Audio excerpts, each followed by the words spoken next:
તો આજે મારે સમજવું છે કે આ ફિયર એટલે શું. So basically there are three types of fear. Fear of failure, fear of judgment and fear of rejection. Job માટે એપ્લાય કરવું છે, જોબ સ્વિચ કરવી છે. અચ્છા, મારું પરફોર્મન્સ સારું છે તો મારે પ્રમોશન માટે મારા મેનેજરને, મારા બોસને વાત કરવી છે. મારે જોબ રોલ ચેન્જ કરવો છે, એના માટે વાત કરવી છે. અને આવા તો કેટલા એક્ઝામ્પલ તમને કોર્પોરેટમાં મળી જશે. નથી કહી શકતા. પબ્લિક સ્પીકિંગ કરવું છે, લોકોની સામે સ્પીચ આપવી છે, મારી ટીમની સામે મારે સ્પીચ ડિલિવર કરવી છે. નથી આપી શકતા. કેમ? એમની અંદર રહેલો ફિયર એમને સતાવે છે. કયો ફિયર? એમને પહેલાં તો એવું લાગે છે જો હું નહીં કરી શકું તો ફિયર ઓફ ફેલર.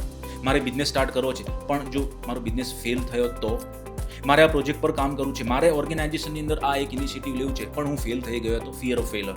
અને આપણા ગુજરાતીઓમાં તો મેં ઘણી વાર આ જોયું છે, એમને સ્ટેજ પર જઈને બોલવું છે, પહેલાં જ માઇન્ડમાં આવે છે ફિયર ઓફ જજમેન્ટ.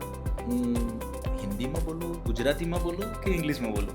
તો આ 3 ટાઈપના ફિયર પ્રોફેશનલ્સ લોકોને બહુ જ સતાવી રહ્યા છે અને એ જ બાકીના બધા પરફોર્મન્સ ઇસ્યુ પાછળનું એક કારણ છે.